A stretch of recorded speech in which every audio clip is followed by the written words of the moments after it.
Hey, how about you, everybody? Welcome into the Auburn Live Recruiting Show. I'm your host, Jeffrey Lee, Senior Recruiting Editor for Auburn Live on 3. Today is Wednesday, April the 17th for you. It's Tuesday, April the 16th for us. Keep that in mind moving forward. We have a fantastic show today because the transfer portal is open. Auburn is involved heavily with several guys already. There's an official visitor on campus. We're going to get to it all. We've got a lot of questions from the corner to help me answer those questions, to address any comments you might have. Is Mr. Cole Pinkston and Mr. Allen Head? How about you, fellas? How about you? How about you? How about you, big? You started the show tonight with sign language, baby. You know we're on fire when that's going on.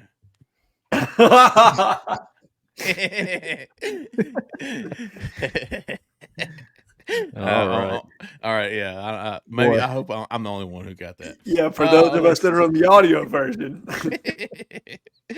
All right. Let's see. We're going to get to strictly questions from the corner. Here's why. We have the most knowledgeable portion of the Auburn fan base on the corner of the Auburn Live message board. These guys are logical. They're reasonable. They're sane. They don't freak out. They're very mellow. They understand when things go wrong. Hope there's not a cloud in the sky. Scoot it over a little bit there. But they know we want to talk to them about what they want to hear, and so we're going to let them dictate the show today. But before we do, don't ever forget this. If you're in Auburn, Opelika, Lee County, and you're looking for a house, if you're looking to move to Auburn, to Opelika, to Lee County, if you want to get rid of the one you're in, go get a new one, big dog. Upgrade. I got the help right here for you. Miss Jessica Andrews with the Talents Group, 334-704-4442. A lot of fours in that number, but she is a 5-star realtor. If you don't believe me, just ask me. And Mr. Allen Head, he'll tell you. 5-star, big dog. She is fantastic, folks. Almost too good. Really is. It kind of pisses me off because y'all get all the time with her, and I'm like, hey, man, what about me? So give her a call, man, 334-704-4442. I guarantee you will not be disappointed if you are. Call me. I tell you a liar. Give her a call. Tell her we sent you. Miss Jessica Answers with the Talents Group. Oh, goodness. Let me take a deep breath. All right. We're going right into it. Question 1 from the corner. Questions from the corner. Auburn Live on 3 message board. Mr. or Mrs. or they. Dis_AU. Confidence percentage-wise, folks. Oh, Juju Lewis, 5-star quarterback. Looks like Georgia's getting ready to take a quarterback. That visit that he had scheduled for the end of May is in flux. I think on 3 still Steve Wiltfong said probably won't happen because it looks like Georgia's ready to take a quarterback. That leaves Auburn, USC, Colorado, maybe Alabama. So I'll tell you where I have it. I still have it at 50%. Does anybody more or less on that? Yeah. I'm less. I was going to say, I'm going to go probably 40. Okay. I think that's where I feel comfortable at. USC, legitimate player, and we'll see how it goes for Alabama. And I'm not trying to discredit Prime in Colorado. I think to a degree, there are certain assets that Colorado just doesn't have at this point in the game. I agree. So I think it's one of those 3 right now, and we'll see how it all shakes out. But I would go about 40%. I think that's where I'm at. Cole, how about you? I'm low, okay. 25%. And here's why. In this job, I have learned when something seems obvious, it's usually not that obvious. Does that make sense? Yeah. So right now, this is what I mean by this. Right now, it seems pretty logical to pick Auburn for Juju Lewis. Based on what I've heard, based on the way it's lining up, based on this second question here, I think Georgia's about to get Ryan Montgomery, like you mentioned, Jeffrey. So I would put a higher percentage on it, but for something's telling me, I just don't know. I don't know how to feel about it. My gut feeling, I guess you would say, is a little off here. That's just me shooting it straight with you. I don't know how to put it other than that, but 25 right now. Let me listen to it. Let me put my ear to the ground, watch this one a little closer for a week or two. I'll probably rise it, but That's where I'm at today.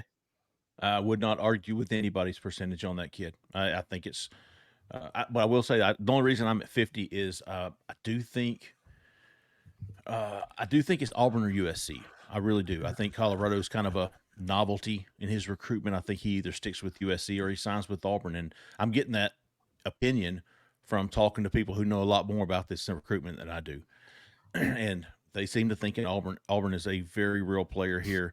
Again, Yeah. I still wouldn't argue with a 25%. I wouldn't. I mean, who's to say it's not 75-25 USC? So it's we'll see how the official visits unfold. He's got one to Auburn in June, one to Colorado, and one to USC. So I'll put it this way, Jeffrey. I was at 0% about a month ago. there you go. 0. I probably And would. I hear you. Mine, I mean, it's rising for me for sure. If it's going anywhere left or right, it's going up on 25%. But I'm at 25% right now. And speaking of Colorado, did y'all see Shiloh Sanders and Shador Sanders put out a thing that said we're looking for defensive portal players? This is not last chance you. It's what it said on there. I did, and it said DM me in the comments. Yeah, So, DM me. Yeah, We're Wow. losing everybody. Everybody that came from the portal is going back into the portal. Please DM me. man. Okay. We mentioned this in question 1, but we're Eagle 07. If Ryan Montgomery does commit to Georgia, does that change how you feel about Juju coming to Auburn? I think it already – here's how it's changed me. Like, I'm expecting Georgia to get a quarterback in the next 2 weeks, and I don't expect it to be Juju Lewis. I think there's a Souls kid or who's the other kid besides Ryan Montgomery that Georgia's after? It was the kid that committed to Missouri. They were hot on him for a big minute there. But he committed, and I think Ryan Montgomery now is the kid that's in their crosshairs. I know he's gotten several predictions to Georgia. Also considering Florida and South Carolina, and of that group, I'm with you. That's him. That's him. The Mississippi kid. I mean, the Missouri kid. Yep. So to me, War Eagle 07. I'm already counting Georgia out because they're going to get a quarterback that's not Juju Lewis. Yeah. So I took that into effect, or took that into consideration when coming up with my percentage. No, I think that's fair, and I do believe Georgia's going to try to take 2 quarterbacks in this class. When you look at who they're going to have moving into 2025, they're only going to have 2 scholarship quarterbacks on the roster. But can they take 2 the caliber of Ryan Montgomery and Juju Lewis? I tend to believe not. And so for that reason, in and of itself, and let's be honest here, quarterbacks of that caliber are expensive. How many NIL resources are you going to invest in a quarterback of that caliber? Probably not enough for 2. You're probably looking at a guy who's maybe more of a project and or junior college, something of that nature. But who knows? I'm not exactly sure. Maybe Antoine Hill. We'll see. Maybe he's somebody that Georgia turns to. He's a Georgia native. A good second quarterback. Yeah, a good second quarterback, got good intangibles, good arm strength, probably a little raw in certain parts of the passing game, but somebody that you could absolutely develop. So it'll be interesting to see how that goes. He's the perfect QB2. If they were to take 2 for them, because he is a legacy too. I know you remember covering Trey Hill, Jeffrey. Sure. That's his brother. Yep, Is it? That's his brother. Yeah. Man, They look just alike, except Antoine looks like quarterback. Trey was brick house, center, guard, whatever he was. He was a good player for Georgia. Yeah. I don't know if I was really counting on Georgia too much with Juju, even before the Ryan Montgomery predictions came in. Something tells me that Alabama's sort of a dark horse in this recruitment. I feel like the fit there is pretty good with DeBoer and just Alabama. I feel like the fit's pretty good there. So I feel like they're going to be in this one maybe more than they're being talked about. I don't know. We'll see. But I put more into Alabama than Georgia, even before the Ryan Montgomery news. Sure. All right, let's see. Carnell is an Escalade. Okay. Who is the biggest recruiting bust you can remember in your time as a recruiting analyst or follower? The biggest bust, Byron Cowart. Oh, hands down. That kid was so hyped. And I mean, Calvin he was a Ashley bust. sack in the He back. was a bust at Auburn, but he ends up going and playing for Maryland. Is that who it was? it was Maryland for Jimmy Brumbaugh and did okay. Did well and went played for the New England Patriots, I think. Maybe For a still in couple, the NFL. I don't I know. think for a couple years, I'm not sure if he's still in the league or not, but he bust in the great sense that he didn't make the NFL. No, bust in what he was billed to be off No the doubt. summer camp circuit, where he basically got to go good on good against an offensive lineman that had no business being on the field. Yeah. Who was it? Do you remember who it was? No, I don't. But I hate that drill. I'm going to be honest with you, because it puts the offensive line at such a disadvantage, man, to get in one-on-ones with no pads on. And it's, an all-out pass rush drill. You don't have to worry about the run. You're not holding up on anything. You're just going full out, man. But that's all right. That's another rant for another day, man. But again, Byron Cowart, hands down, most overhyped player in my lifetime. Yeah, we've Calvin seen Ashley's good. Zach, yeah, Calvin Ashley was the second name that came up. Byron Cowart was the #1 overall player in the country. He was built up to be this unstoppable force. And dude, I don't know if he ever collected a tackle at Auburn. So easy question from there for me. J Nug 2, not to be confused with J Nug 1. Which Auburn targets commitments could you see making a big jump in the rankings after their senior year film? We saw a couple guys, Cole, make big jumps. Who were they in this most recent update? I know it might sound crazy, but because if you look at the comments, the 2 tackles. the 2 offensive tackles, both they went from not being inside the on 300 in the February update to this new update. They are now. You got Carday Smith, who's at number 233 overall. He jumps into the on 300. You got Tavares Dice, who's now at number 240. Which, no offense to Carday, but having Tavares behind Carday, man, if you've seen Tavares in person, woo, son. If football didn't work out, WWE, I think that'll work. But you also had Jordan Crawford jumped about 10 spots up. JJ Falk jumped about 10 spots up. So you had a couple of movers there. To me, go ahead. I'm sorry, Jeffrey. My only thing was I was thinking of targets, and it was the wide receiver, CJ Wiley. Oh yeah, he's up there. He definitely had a huge jump. But if we're talking after senior year, the one that sticks out to me that on 3 just does not have highly regarded from an Auburn standpoint is Malik Autry. Mm-hmm. Yeah, and I think he's really going to shoot up. When you look at his body, his frame, when he was on last year, I mean, his highlights are as good as anyone. So if the consistency's there this season, my expectation would be for him to shoot up as far as the rankings are concerned. I will say this about Malik, and I haven't watched him. I'm just talking to people who know a lot more about it than I do. I know 24/7 thinks highly of him at 34 overall in the country. People I talk to don't think he's that good. I think Rivals at 149-ish, 150, top 150 player is probably the sweet spot for him, but certainly better than what On 3 has him at, which is a 3-star and unranked in the national. Or he's not in those top 300. Right. The one I think JJ Falk is one that if he has another strong season, his NFL intangibles and these rankings they definitely look into that. I mean they're looking who's going to be a high pick draft day. Those are your guys that are going to get ranked high. Mm-hmm. Right. Cole, you like Hollis Davidson too. Oh, I love Hollis Davidson. Yeah, I think he's pretty good, man. I wouldn't be surprised to see him jump. But JJ Falk, sky's the limit with him, man. He just could get so much better from where he is right now. I mean, his best football is way ahead of him. He already looks like he could go be in the draft this year. Yeah. Yeah. He's really, really pretty. Yeah. Yeah. He certainly doesn't look like a 16-year-old sophomore or junior. Mm-mm. We're damn 23. What's the latest on TK Norman? Haven't heard this guy's name in a while, Cole.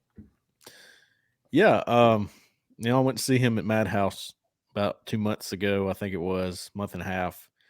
He's, Auburn's interested in him. I thought Auburn was going to wait until camp season to offer him, get it, like they did with Bryce Kane a year ago, see how he does. And they already knew he was fast. They already knew he was going to be, a kind of frame that they're looking for. But they knew people like Georgia were going to offer early. So they went ahead and did it, and probably smart. Is this guy somebody they take eventually? I think that's still up in the air because I don't see this being a huge high school wide receiver class, and I think some of that might be because I think they get one or two from the portal in this cycle. So they may not reach too far, and I don't know if TK Norman's going to be a reach by the end, because this is another guy that could definitely see a jump in his rankings with how fast he is. I don't know. This one's going to be interesting. This one might be let's see him camp, and then we're going to figure out what we do here. That's exactly what I'm thinking. They offer him this, offer is one thing, a committable offer is another. I think he doesn't have a committable offer. I think they bring him into camp. Same thing with Bryce Kane and Malcolm Simmons a year ago. I mean, if they were trying to commit a week before camp, they would have said, let's hold off for another week, bring you up in, let's get a better look at you. I think he's a Bryce Kane, Malcolm Simmons of the 2025 class. Bring him in. If he's good, push. And if he's not, then you just maybe see how he unfolds the senior year. Agreed. Jay Galloway, since we know some names of potential transfer portal targets, what would be your ideal pickups from the portal specific players, and which do you see as realistic? Came out, I think he's got 3 volumes of names to at least track that would make sense for Auburn to push for, and came out with the target tractor. This is more of I don't know as much as Cole, but we know of that Auburn's at least contacted the guys on the transfer tracker. So looking ahead, guys, we'll start specific players. Ideal pickups, Cole. This is right up your alley. It's what you've been doing. Give us a couple of guys. I know Alan's got some guys too. We'll hit some real quick. I don't want to put too much on this guy's name just because, like we said earlier when talking about Juju, if it seems so obvious, tread lightly. That's just what I've learned in this job. And Isaiah Rakes, that was Auburn's one of their top targets the first go around. He picks USC, and it was close. We thought it was pretty close. Thought Auburn had a shot. I think he's perfect, man. I think he's perfect for what they need. Got to have a nose guard, and that's what he is all the way. He's a true nose, so he's important. One that we haven't talked about too much, I did put him in my my volumes here. Miles Jernigan from Cal. You may remember him last year. He had a sack on Peyton Thorne that was very close to being a safety. He was that was him. Yeah, he was actually in on that play, the very first play too, where Peyton Thorne loses the ball. If y'all remember that first play of the game. But he was pretty active in that game. Pretty good year for him. Kind of had a breakout year for Cal. But he fits the edge position, and this is a 1-year guy, a veteran, and Auburn's seen him. So I think, I don't know, I'm watching that guy. Something feels right about him. We'll see. But those are 2 names that I think would be perfect fits. Alan, we were talking before the show, an edge to keep an eye on, the Arkansas State kid. Talk to us about him and maybe a couple of other guys that you're tracking. So the young man's name is Kerryon Crawford. Very talented outside pass rusher from Arkansas State. I believe he had 6 sacks last year, maybe 5.5, double-digit tackles. Kid that's athletic, rangy, feels the need, right? You're looking for somebody to come in that can give you some experience, that has competitive reps against Power 5 competition, that can slot in behind Jalen McLeod. This young man is all of that. Plus, he gives you some added layer depth moving forward, as I believe he's an underclassman. I think he would be a junior this year. So that gives you somebody to continue to blend with the young freshman talent that you've got on your roster right now, and also with what you would accrue in this class. So just an invaluable pickup if you can land that young man. Very talented, offers from a lot of Power 5 schools, being coached very well at Arkansas State by Butch Jones and that group. So I'll be interested to see, how relevant Auburn can be in that recruitment. And then obviously the one that's on campus right now, Philip Bleedy, 3-tech defensive tackle. Cole talked about the plugger that you need. Well, that gives you another plugger that you can rotate with Gage Keys at that 3-tech/5 position. Another really big pickup for Auburn. You get those 3 guys, you're feeling a lot better about where you stand moving into next season, specifically from a depth standpoint, and having multiple guys that you can do what we talked about, rolling 25, 30 snaps a game. You're keeping them fresh, rolling them in and out, and you've got a deep rotation of about 8 guys. Philip Bleedy, Isaiah Rakes, interior guys, nose, 3-tech, and then you go out and look at Kerryon Crawford from Arkansas State at the edge, and I'm with you. That would be massive massive haul for Auburn. We'll see how it unfolds over the next week. The next few days, Philip Bleedy's leaving on Wednesday afternoon, and then we'll see if they can get Keyron or Isaiah Rakes back in maybe this weekend or early next week. Tigers Unlimited. What's the latest on Andrew Maddox and Chris Ewald? Andrew Maddox, the 4-star defensive tackle from Mississippi. Chris Ewald, the 4-star. Is that right? Ewald? Ewald? Yeah, I say Ewald, but I don't know. Ewald. I don't see, whatever. I don't see why there would be a U in there. That's my bad. My bad, Chris. Chris Ewald. Andrew Maddox, let's start there. He visited Cole, if I'm not mistaken, did he visit in the spring? He was supposed to be there. I don't think he made it, did he? No, he didn't. He was supposed to be there on that big weekend. Remember when they had the food trucks? Yeah, I don't think Maddox visited, which makes me not feel great about my pick. Hasn't been back since January.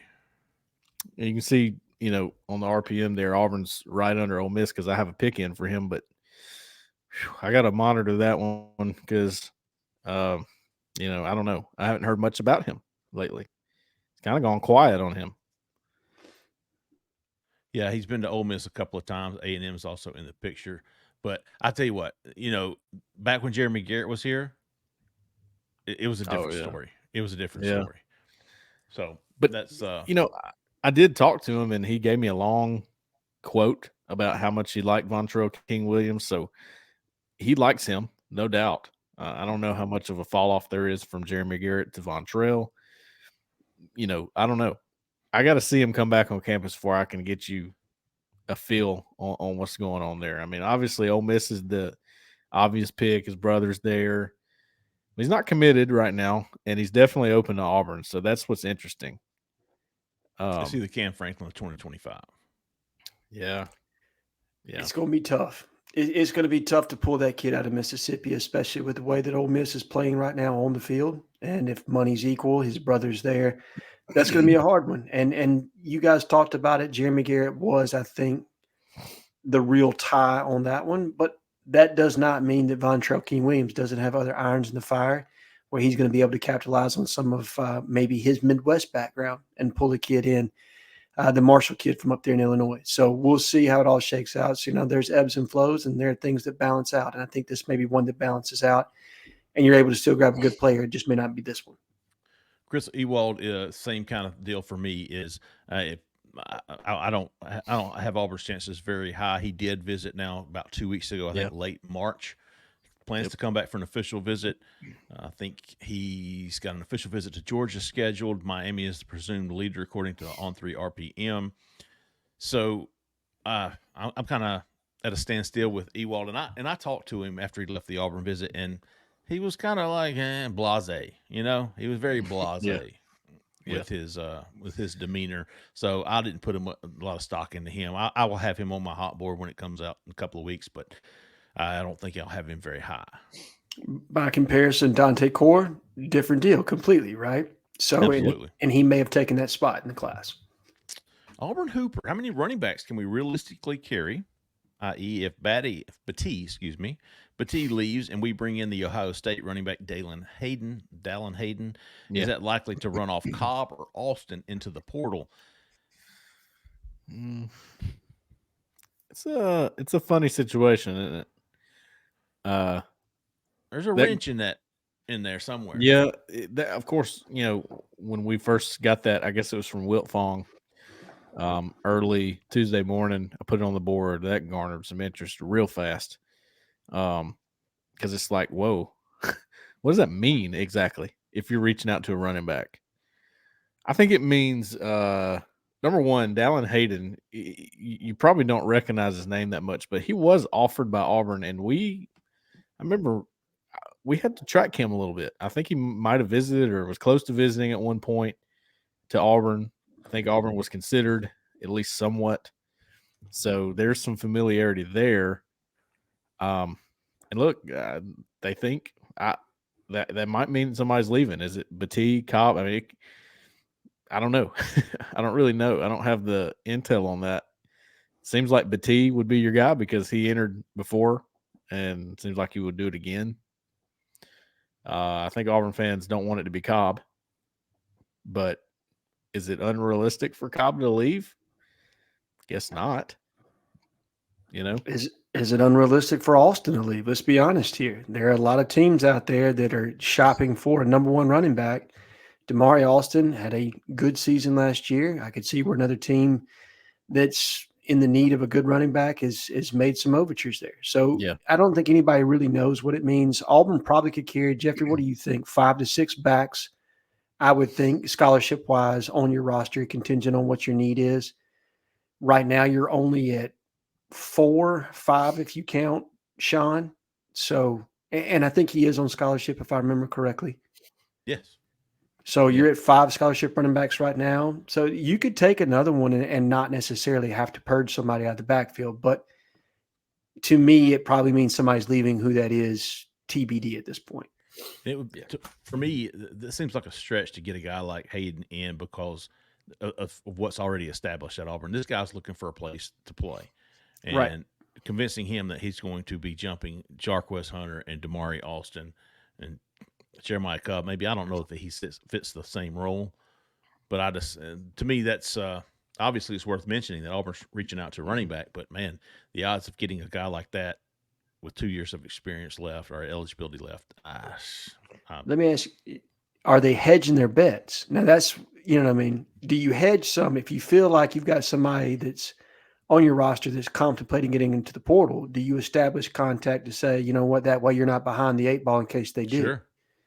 So I think that's the game that some people they don't quite realize that sometimes you're going to hedge and you're going to talk to other kids because you don't know who's going to leave your roster. You know what I mean? And you don't want to be caught flat-footed. And listen, I have not heard anything about Jarquez Hunter entering the portal, but if there was talk, I don't think I would hear it. But that would be a play if you were going to lose one of your top 2 guys, right? I mean, right. There's something going on if you're contacting Hayden. Yeah, well, seriously. There's also the scenario that you just you didn't land Alvin Henderson in your 25 class, and that was one you're probably counting on a little bit for a while there. Is it possible that the number in the 25 class goes from 2 to 1, and now you're looking for somebody who's got a couple years out of the portal? Seems like it wouldn't work that way, but he would have just one after these 2025 guys get on campus. He would have 1 year of eligibility, right? I think he was a freshman in 22. He has 2 years left, so he'll play his junior year this year. So I'm with you. He would be like, again, if Damari Alston were getting into the portal, that would be an ideal replacement. Same, same slot, so on and so forth. Right. So, and I'm not saying it's Damari. I have no idea. Damari's on the culture council. He's, well liked by this coaching staff, well liked by his teammates. I'm just trying to, figure out, make the math here. Because right now it doesn't make a whole lot of sense to me that you would reach out unless you're hedging your bets, that you're trying to ensure that in case one of my guys does enter the portal, I've got a ready to go replacement. And for the record, reach out isn't necessarily synonymous with offer. And no, absolutely we're recruiting you heavily. It's more like getting a feel for it. Or is this somebody that might have interest in us? If he does, we might move forward with the process. We don't know. Reach out just means reach out. So that's all we know right now. Let's see. CJ Wiley. This is a good question from G Gets Band. With a Z at the end. Very 90s of you.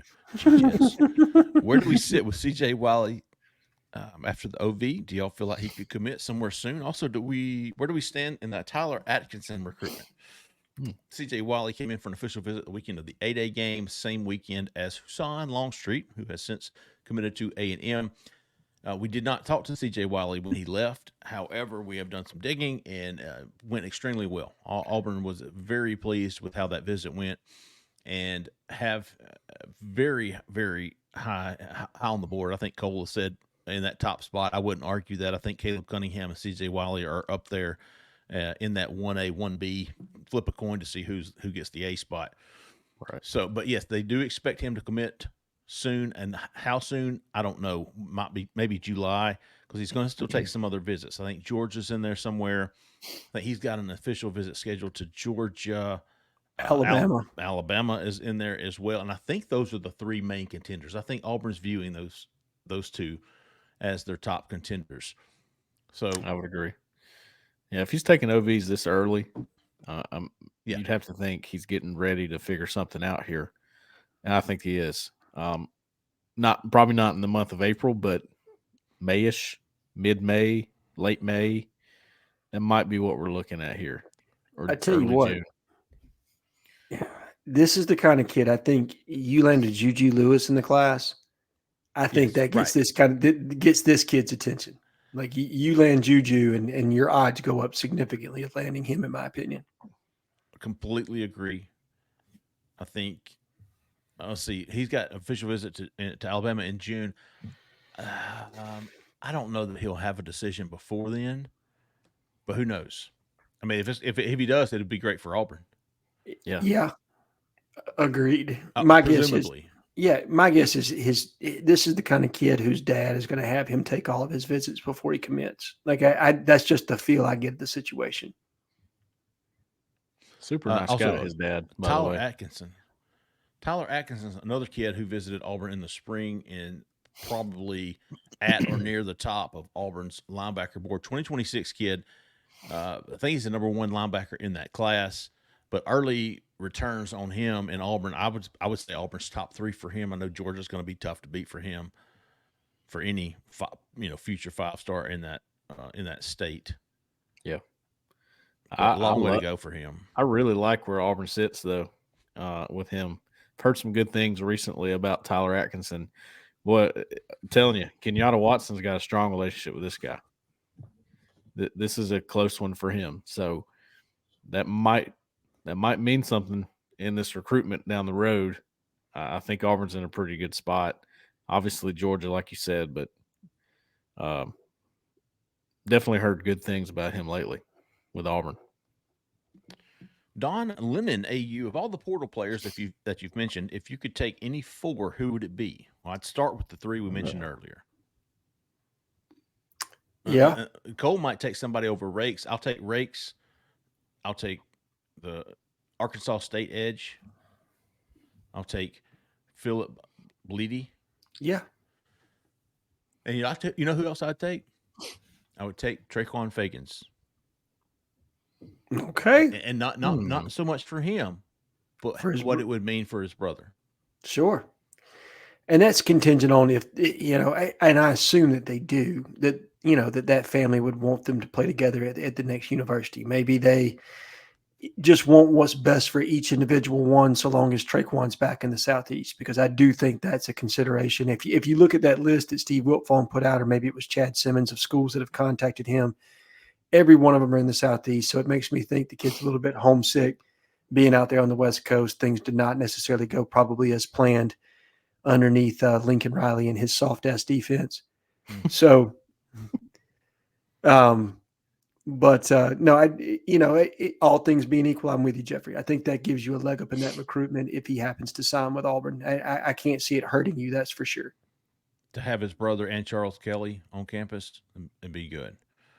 But you know what? This time next week, we're going to be talking about a lot of new names that have popped up. The portal's been open 12 hours, I guess, business hours when we recorded this. So a lot can happen over the next few days.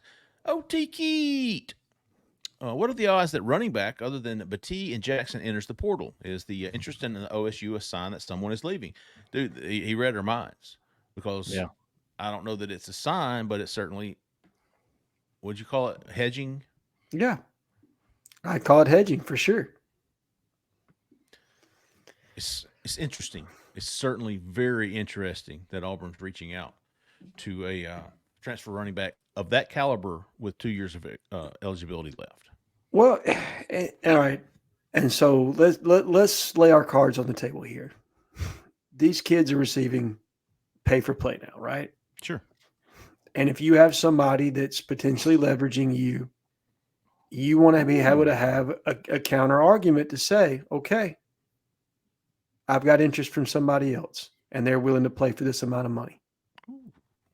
So to me, it's a negotiation standpoint. You're going to hedge your bet a little bit and you're going to make sure that you're prepared and ready to go So if that kind of a conversation is going on, I don't know that it is. Sure. I'm just thinking business minded, and from conversations I've had with people in the NIL landscape, this kind of thing happens more than you'd think. I think that's a fantastic, if nothing else, theory on the whole thing, an angle that I haven't thought about.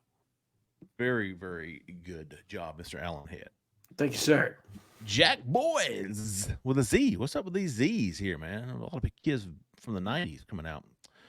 Predicted running backs signed, best and worst case scenario. Same with D-line. Best case scenario for running back signed would be Usman Chroma. Yeah. Yeah, I think that's definitely best case, though. I feel like that one's trending Georgia big right now. Worst case would be nobody. They miss out on everybody. Yeah. Can't afford to do that 2 years in a row. I mean, because that's what happened to us in this past class. Cole just talked about it. Parting ways with Fat Barnett, not bringing in a running back that you were necessarily overly crazy about. You've got yourself in a position now where you've got to land two, whether one of those comes from the portal or one of those from high school or both from high school, kind of irrelevant, but you're going to have to get two in this next class. Defensive line, best case would be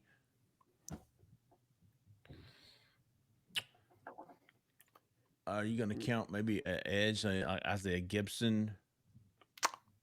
Yeah. Realistic guys. I'm trying to, obviously Justice Terry.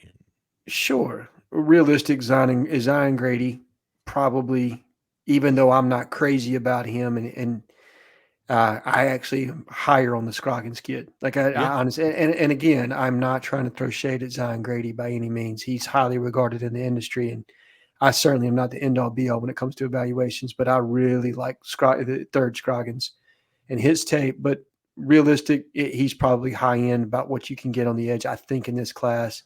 You like Zion better than Jared Smith? I mean, do you like Scroggins better than Jared Smith? I like him better at the buck position than Jared Smith. I think Jared Smith grows into a 5-tech, if I'm being honest. I think he's going to be an end before it's all said and done. Okay. Yeah, I think the best case scenario with the D-line is that you get one of Antonio Coleman or Kalen Edwards back in the boat. There you go. With what you currently have. Keep Jordan Crawford, keep Malik Autry, get one of your guys back, and then the rest is, obviously edge is something else, but the rest is pretty much good there, I think. And maybe the Marshall kid out of Illinois. Marshall. Yeah, Nate Marshall out of Illinois as your 5-tech. Right. The running back question, I was just thinking about this. If what you pointed out, Alan, with missing on getting a running back in the last class, is it possible that now you're in a position where you might have to overpay a little bit for a running back because you got to have it so bad? And as Lane Kiffin has pointed out, running back is not the big money position anymore. It's in the 80s. Yeah. No. It's just the reality of it. Do you think it's more cost efficient to go to the portal now instead of having to rely on a high school back? You get a guy with 3 years of eligibility left. Yeah, because the running backs kind of get outshined in the portal.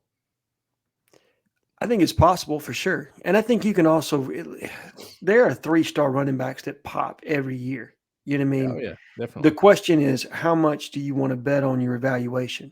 That's what it all boils down to. Right. Because like we talked about the other day, when I put up the tape of those two kids that are just unranked right now, and then you put up Alvin's tape. Todd Robinson and the kid I wrote about. Shit. Shakar. No, man. What's that guy's name? Trey Kinkle. Yeah, Trey Kinkle. You put up their tape, you're seeing a very similar caliber running back. There's not a lot of difference in between those. So it all depends to me is, A, does recruiting cachet factor into your pitch because you're trying to build a class around somebody? So then you're overpaying for brand at that point because it helps you in other recruitments.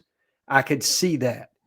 But as far as a running back goes, I think you can find similar running backs littered throughout this recruiting class that you can get for probably half the price that some people want to charge. So I don't know, but I'm with you. The portal is also an option where you can go and pick up, but you got to make sure that you get it early.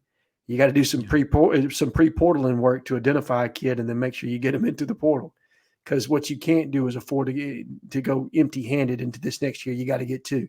Either which way you do it, I think you got to land 2 moving forward. Shakai Mills-Knight was the guy I was thinking of, but and that's a good one. That would be a good addition right there.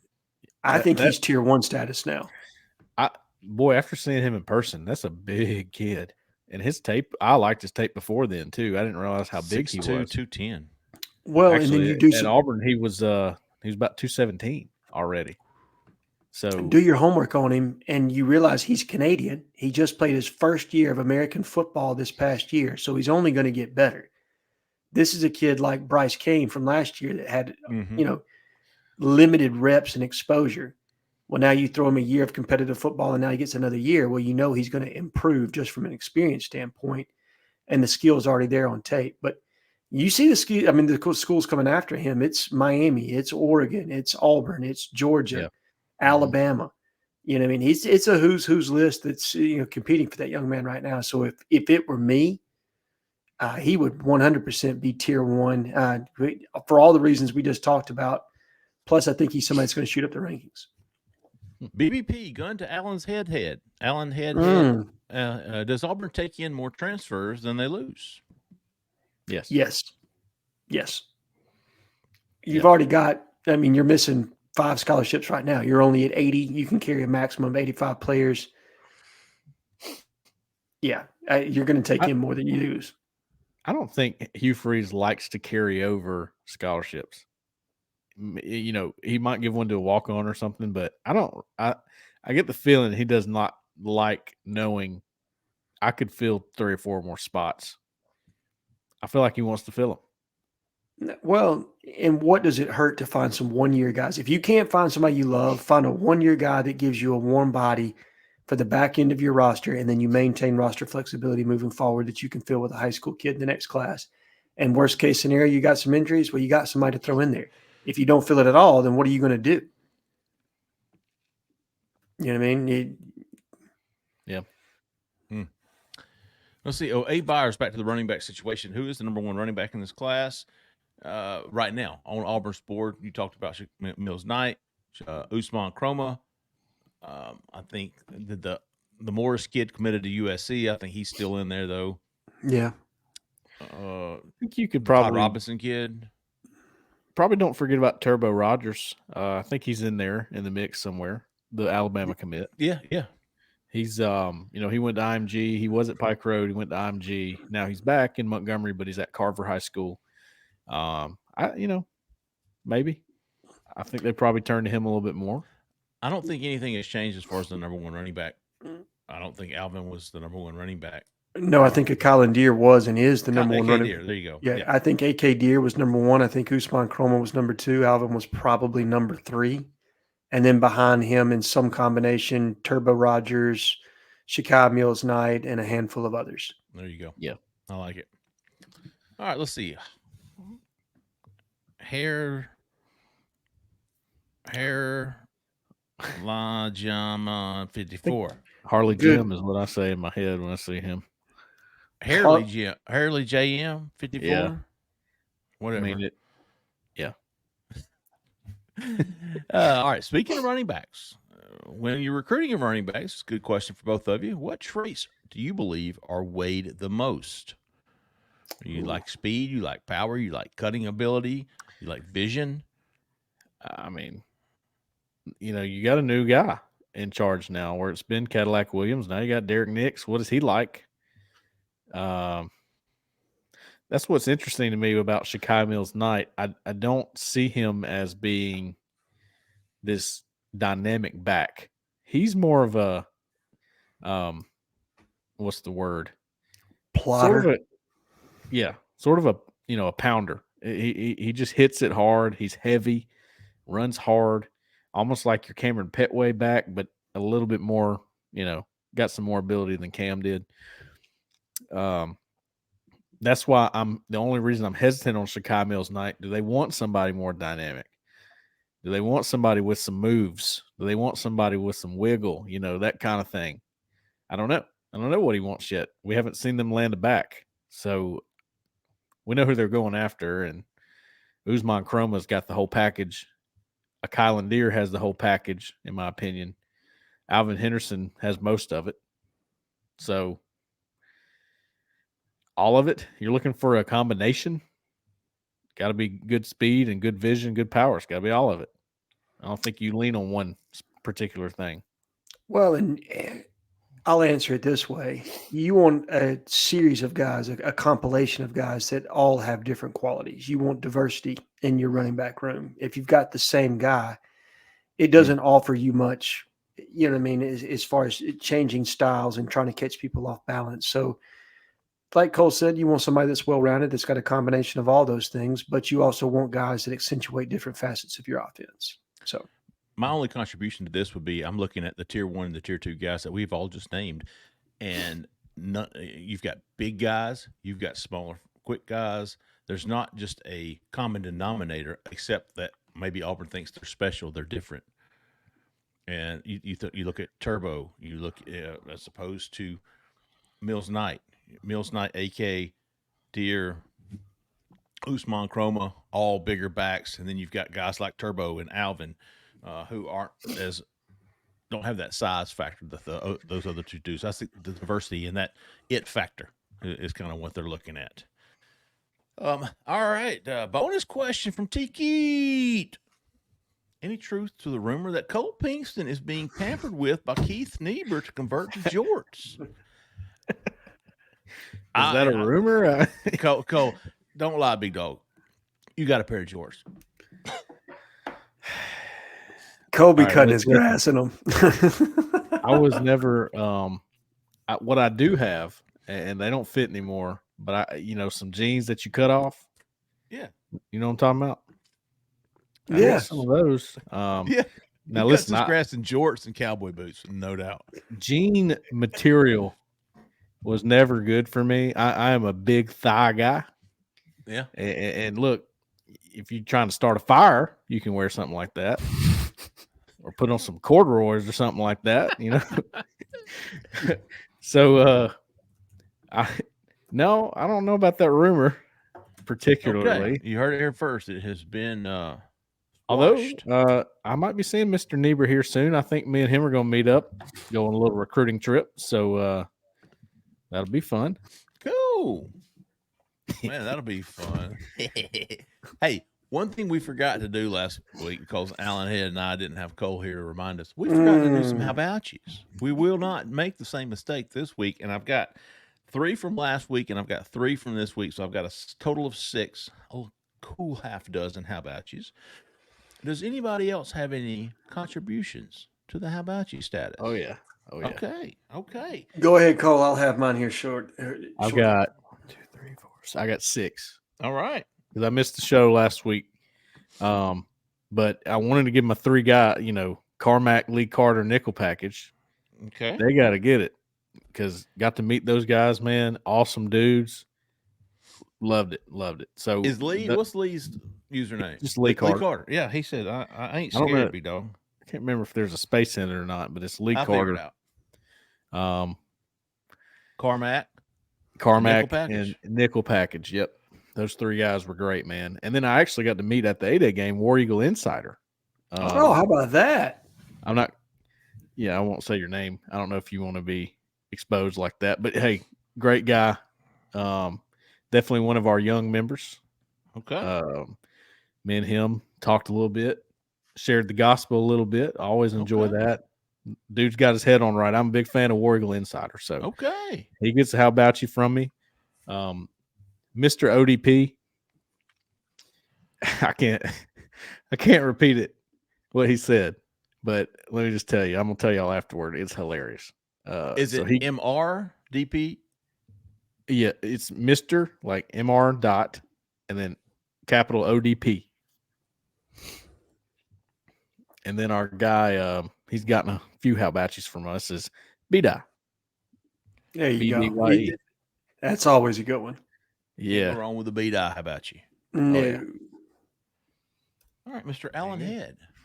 So we'll start off with North GA Tiger. Man. Oh yeah. He sent me a DM. I'm gonna get you a response, big dog. But I wanted to give you a how about you on that. Big Sexy, because he had me rolling at one point this week. I mean, he caught me off guard. I wasn't expecting the positivity. And then Eli Double-Lot for being taking it well when I jabbed him a little bit. He posted about Juju, instead of Juju signed with Auburn, he'd be the best quarterback in Auburn history. I told him he may need to watch some 2010 game film of Cam Newton. Serious question.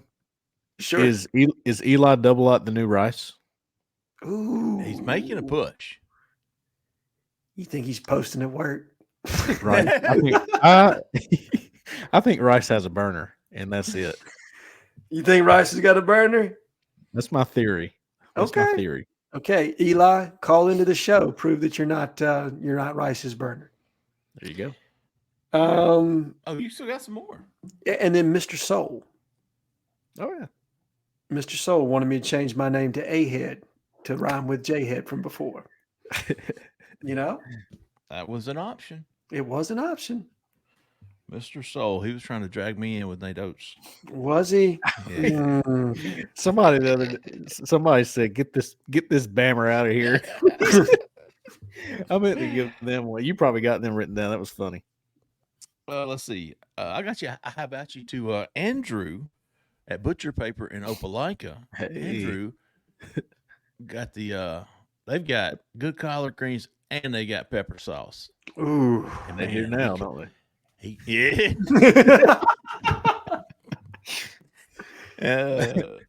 So how about you, Andrew? He hooked us up on some lunch the other day. Not free, but he gave us a little extra. He gave me a little taste test of some sausage and some smoked sausage and some brisket, like the crust of the brisket. Yeah. Listen, and I told you I'm not a big fan of the brisket, but that part of it was fantastic. I mean, elite. Yeah, it's got some flavor. Oh my gosh, that was fantastic. I really appreciate that, Andrew. How about you to Crab Island? That's a good one. He's had me laugh a couple of times this week. Yeah. How about you to Crab Island? How about you to Roger Rabbit's Killer, who is a new father, posted last week. New dad. Roger Rabbit's Killer is a dad. It's kind of oxymoronic that you think you'd have that in the same sentence, right? Yeah. How about you to T. Keat, who came up with our personal question of the week? POW, the Q is silent. Yes, sir. Although I don't think anybody shaves in the shower. We've learned that. Well, we couldn't find anybody at least. Not shaving their face anyway. Right. How about you to Clayton AU, who I think said OJ would be looking up smiling at us. Oh, bro. Oh, that lost me, dude. OJ jokes. And listen, all right. And how about you to freaking Steve Balboni? Yes, sir. Give that man a how about you. How about you? Steve Balboni is an addict for the show. Yes. And if we don't have this show up by 9 a.m. on Wednesday, he keeps us in check. Steve's interesting. Yeah, he's interesting. Yeah, I don't know. Him and what's his name? Johnny Handcheck or something. All right, Steve. So the reason I'm how about you, Steve, is so I can tag him when I post the show. He'll know immediately when the show is up. Steve Balboni. Also, Steve, let me give you a little pointer, big dog. Go to our YouTube page, subscribe to it, like it, and hit the notifications. So the moment Zach in the back puts this video up, you will know before everybody else does. You will know instantly when the show has been uploaded. Go to the Auburn Live YouTube page, subscribe to it, like it, and then get those notifications turned on. And you will never have to ask again, where's the show? And by the way, Steve, you're helping us because we are inching ever so close to 9,500 subscribers. So go ahead. Go ahead, Steve. Make sure you subscribe. How about everybody listening subscribe to the channel? It takes one little click, and it's a way to contribute to the show. Yeah. All right, let's see. All right, well, let's end it there. We're going to be back Sunday night We're going to have the call-in show Sunday night. We're going to be all over the transfer portal, all the outs and all the ins. Philip Bleedy is leaving today, Wednesday. And we'll see if anybody's going to be coming in this weekend for an official visit or maybe even early next week. I know Auburn's going to be getting this thing rolling. We're going to be doing it all at covering it all at Auburn Live on 3. One more time for Miss Jessica Andrus with the Talons Group. Give her a call if you will need a realtor in Auburn, Opelika, Lee County. She is a 5-star realtor. I promise you. Give her a call. See, there's Alan Hez, and she is 334-704-4442. Tell her we sent you. All right, that's going to do it, folks. We appreciate everybody listening. We appreciate everybody watching. We truly do. For Cole Pinkston, for Alan Head, for Zach in the back who stayed in the back, I'm Jeffrey Lee. Y'all stay out of that left lane.